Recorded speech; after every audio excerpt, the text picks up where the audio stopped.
Do you ever get the sense that God is calling you into something far greater or bigger than yourself, but you don't know what it is or how to go about getting it? My name is George Shamblin. I'm a pastor here in Birmingham, and I can promise you there's one way to find out if God is calling you into something bigger, and it has to do with touching your toes to the water. I'll explain in just a minute, but let me say, whenever God calls a man or woman into something, it's very intimidating. But I love how God meets us where we are.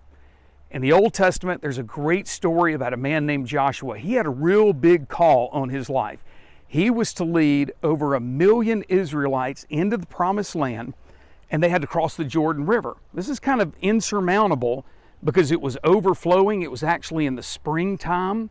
The banks were overflowed, and you got 1 million people that are on this side of the Jordan, and the Promised Land's over there.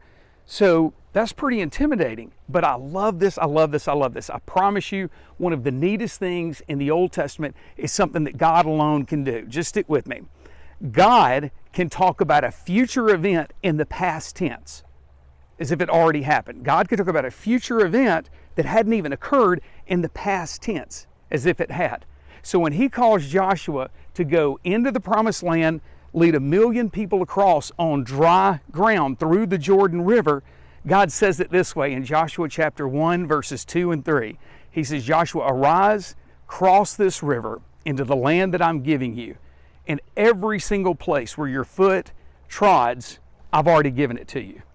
Did you catch that? He's saying, in the future, you're going to go over there and get the Promised Land.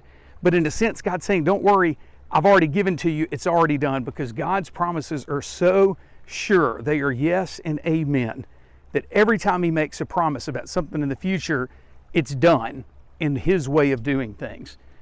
The one thing, though, Joshua had to do, at some point, the people, in this case the priests who were carrying the Ark of the Covenant, had to touch their toes in the water. Can you imagine probably 1 million people watching Joshua? He's like, the Lord's told us we got the Promised Land, it's there for the asking, but we got to go get it. And here, God said until the priest's toe touched the water, he wasn't going to divide it.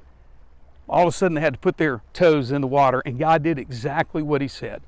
So again, if God is calling you into something greater or bigger than yourself, you don't know what it is or how to go about getting it, there's a way to find out. And sometimes we take a step.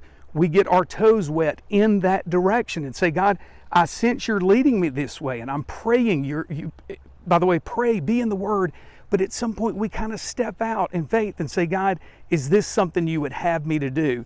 And if it is, he will continue to make that path straight, kind of like a group of individuals, 1 million strong, going through the Jordan River. Thank y'all. I appreciate it.